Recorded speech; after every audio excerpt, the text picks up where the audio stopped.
What's up, guys? Max here, and I'm with Steven Masters, who is the lead game designer for Assassin's Creed 3, which is easily one of the most anticipated games of 2012. And we're gonna be talking about the game and some stuff. But there's two questions that are obviously like really big questions that I'm gonna ask that I know you can't talk about. So one, what's up with Desmond? And two, what's up with the Wii U? Desmond is gonna return, but that's all I can tell you about that. And I have nothing new to add on the Wii U either. I'm sorry, man. See, that's the thing, is you guys want to know these things, so I have to ask them. Moving on to the cool stuff, you got to show us some of the naval warfare, which is really, really something else. I like the cut of your jib, I guess, but show us the ropes. The naval stuff is awesome. What we were showing here today is the Battle of Chesapeake Bay. It happened on September 5th in 1781. It was a huge fleet engagement between the British and the French.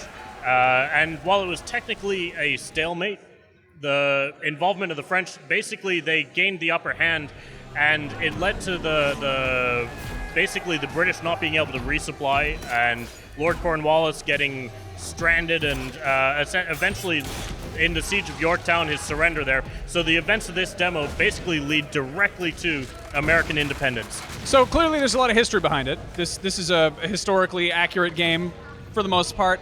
In terms of gameplay, there's a lot of reality going on here in terms of boats and stuff. Tell us about that. Absolutely. We use the Beaufort system to simulate the amount of wind and thus the intensity of the seas as well. So it's a fully physics-driven system, and we can scale it on the fly. So what you see in more playable demos is a battle where it starts out on a beautiful blue, calm sea, and suddenly the rain kicks in, the lightning in the background, and you're in the middle of a raging storm, 20-foot swells, you're crashing through the waves.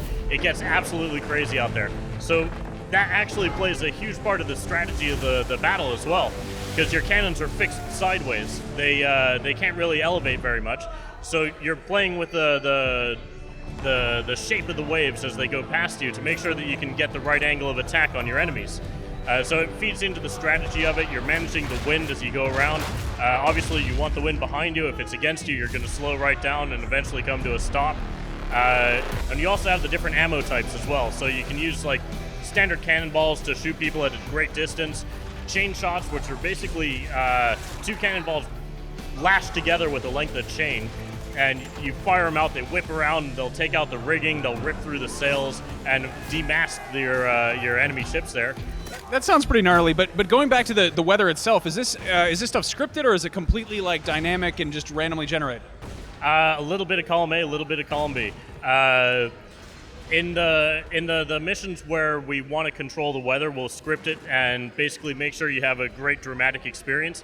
But we can also let it go and just let it develop naturally. It's the same thing on the ground as well. Like when you're in the frontier, you'll be running around this huge open expanse of terrain, and a storm will roll in, and suddenly you'll be in the middle of mad thunder and lightning. I like that a lot. That's how much of the boats is just can you just like get in a boat and just ride around in a boat in the ocean? Is that a possible thing? Well, we have a couple of missions that are on the mainline path. What you saw today, the Chesapeake Bay, is one of those. But we also have a bunch of different missions that you can basically engage in when you want to. So you have the option of going out to sea, upgrading your boat, buying new equipment for it, new cannons, and going out, and you've got a couple hours of side content that you can engage in when you want. What about multiplayer? Is there going to be some battle boats going on?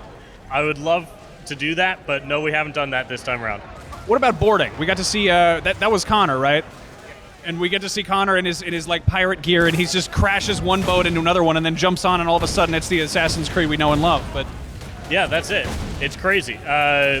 Like for certain of the missions, you've got the objective going and killing a Templar who's on one of the boats, and you can't just sink his boat and hope that he dies, right? You've got to do it face to face.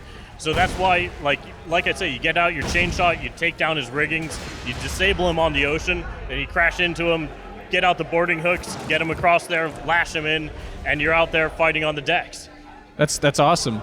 So when your boat gets sunk, are you just dead? Are you stuck? Oh, it's the beauty of the Animus. That didn't happen. You desynchronized.